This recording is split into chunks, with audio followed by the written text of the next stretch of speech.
Hello student, आज हम discuss करने वाले हैं एंगल ऑफ रिपोज प्रैक्टिकल को। देखते हैं वो क्या होता है और क्यों नीड होती है। तो जो एंगल ऑफ रिपोज है वो आपका पाउडर की फ्लो प्रॉपर्टी को बताता है, मतलब कोई पाउडर कितना फ्लो प्रॉपर्टी को शो करता है।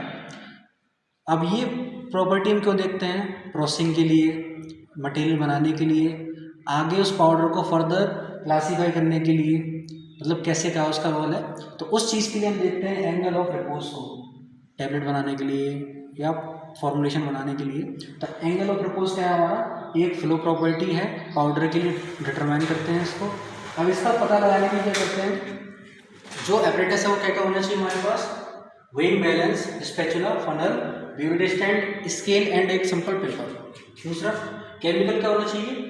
गिवन सैंपल होना चाहिए। जो सैंपल दिया गया है जिस पाउडर का एंगल ऑफ रिपोज निकालना है हमको, वो पाउडर होना चाहिए हमारे पास, सैंपल पाउडर।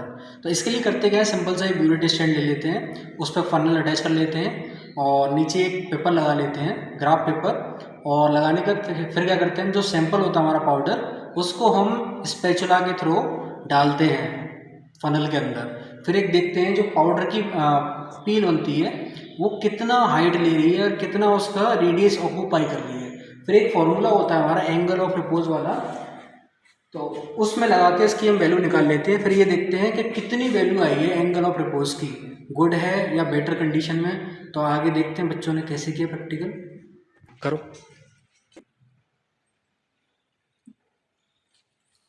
जो हम पाउडर डालेंगे थोड़ा इसके फनल के साइड से डालेंगे, बीचों बीच में से नहीं डालते, हम साइड से डालते हैं।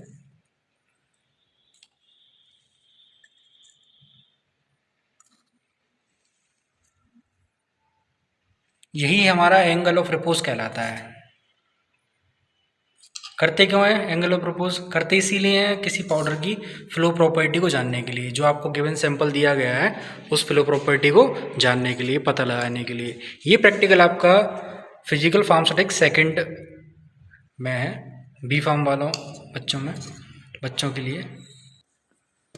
देखिए ये पूरी इसकी की जो हाइट थी वो इससे टच हो चुकी है फनल के लोअर पार्ट से। अब हम इसको कैलकुलेट करते हैं फॉर्मूले के द्वारा, और ये हमारा खाली हो गया और ये इसकी हाइट यहाँ तक हो गई। अब हम आगे देखते हैं क्या करना है। अब हम क्या करेंगे, जितना ये पाउडर का ये पीस बना, मतलब मटेरियल मिला, इसको हम गोल राउंड कर लेंगे और इसका डायमीटर नापेंगे। गोल कर लिया हमने, अब इसका क्या कर रहे हैं, हम डायमीटर नाप रहे हैं। इसको हटाओ, पाउडर को डिब्बे में डालो दोबारा।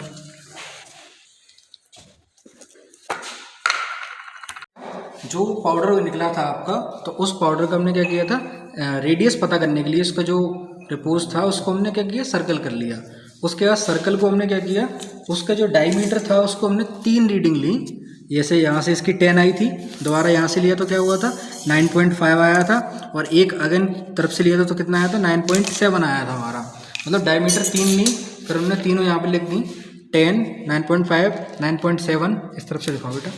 और फिर जब एंगल ऑफ रिपोज निकालते हैं तो उसके लिए ये फॉर्मूला लगाते हैं, angle of repose theta equal to tan inverse H/r। और D1, D2, D3 की वैल्यू निकाल के ऐड करके जितनी बार आपने वो किया उतने का ही भाग दे देंगे। अगर 4 बार निकालते तो 4 का भाग देते, 3 बार निकालो 3 का भाग। अब रेडियस बराबर क्या होता है, radius equal to diameter upon half. तो रेडियस निकालने के लिए किया हमने, डायमीटर में 2 का डिवाइड कर दिया, तो ये हमारी क्या निकल गई, रेडियस निकल के आ गई। अब इस फॉर्मूला के अंदर हम क्या करेंगे, ये लगा देंगे, theta equal to tan inverse 1.5 height थी हमारी, जो पाइल बना था हमारा उसकी हाइट थी वो, और रेडियस हमारी ये थी। इसका जो हमने किया साइंटिफिक कैलकुलेटर से इसको वैल्यू किया तो हमारा कितना है, 17.15 आया। इसको हम 17 और 18 मान सकते हैं। तो जो हमारी property of sodium lauryl sulphate powder की थी वो गुड थी, एक्सीलेंट थी, एक्सीलेंट कंडीशन में निकल के आ रही है। तो थैंक्स फॉर वॉचिंग, और ऐसे इंटरेस्टिंग वीडियो देखने के लिए सब्सक्राइब करें, लाइक करें, शेयर करें।